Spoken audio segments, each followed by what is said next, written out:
Nigeria, Égypte, Soudan et Guinée-Bissau, 11 trophées réunis. Ce groupe D, c'est celui des géants du football africain.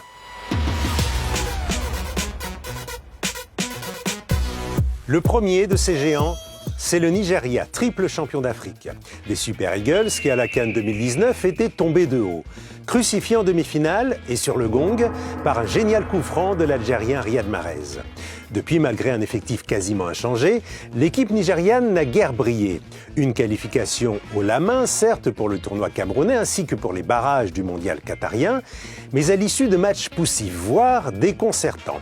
Exemple avec ses 4 buts pris face à la Sierra Leone et surtout cette défaite surprise à Lagos contre la République centrafricaine. Conséquence, le sélectionneur Gernot Rohr a été limogé à 30 jours seulement de l'entrée en liste des Super Eagles à la CAN. Un électrochoc salutaire ou funeste pour l'équipe du Nigeria. De par son expérience et ses joueurs de talent, elle hérite malgré tout, mais de justesse, de l'étiquette de favori du groupe D. L'Égypte et ses 7 couronnes est forcément l'outsider numéro 1 de ce groupe des géants. Un recordman de titres toutefois bredouille depuis 2010. Certes finaliste en 2017, mais giflé ensuite par l'Afrique du Sud dès les 8e de finale de sa CAN à domicile. Dans la foulée, les Pharaons ont plutôt bien réagi, en alignant 15 matchs sans défaite jusqu'ici, mais sans forcément convaincre. Cela a d'ailleurs coûté son poste, là encore, au sélectionneur Hossam El Badri, remplacé en septembre par Carlos Queiroz. Le technicien portugais, qui au Cameroun comptera plus que jamais sur son joyau de Liverpool, Mohamed Salah, éblouissant ces derniers mois et qui à lui tout seul pourrait parfaitement ramener les Pharaons au sommet de la pyramide. C'est grâce à 2 exploits que le Soudan s'est qualifié pour la CAN 2021. 2 victoires de prestige contre le Ghana et l'Afrique du Sud. 10 ans après leur quart de finale en Guinée équatoriale, les Crocodiles du Nil reviennent donc en phase finale.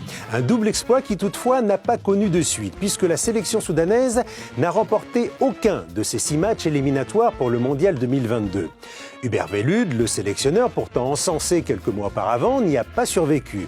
Remercié lui aussi début décembre. Instabilité, manque de résultats et de confiance, le Soudan, à l'effectif quasiment 100% local, ne compte même pas d'expatriés talentueux pour le tirer vers le haut. Voilà pourquoi le vainqueur de la CAN 1970, autrefois géant d'Afrique, est aujourd'hui le petit pousset de ce groupe D. La Guinée-Bissau n'est pas un géant du continent, mais elle grandit peu à peu. Au Cameroun, les Djourtous vont ainsi participer à leur 3e Coupe d'Afrique consécutive. 3 phases finales d'affilée, sans aucune victoire pour l'instant, mais sans jamais se montrer ridicule. Pour son apparition à la CAN en 2017, la Guinée-Bissau avait en effet tenu en échec le Gabon à Libreville.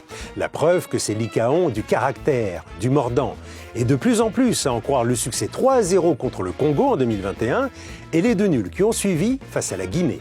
Composée essentiellement d'expatriés européens et de binationaux, la Guinée-Bissau emmagasine donc confiance et expérience. Elle pourrait bien être le poil à gratter de ce groupe D. Le piment de cette poule, c'est le choc de la première journée entre l'Égypte et le Nigeria. 10 Coupes d'Afrique réunies le 11 janvier sur la pelouse de Garoua. Un duel inédit à la CAN depuis 2010. Les Pharaons d'Ahmed Hassan avaient alors battu la bande à Nwankwo Kanu, 3-1. Voilà pour le groupe D. On se retrouve très vite pour la présentation des autres groupes de cette 33e Coupe d'Afrique des Nations.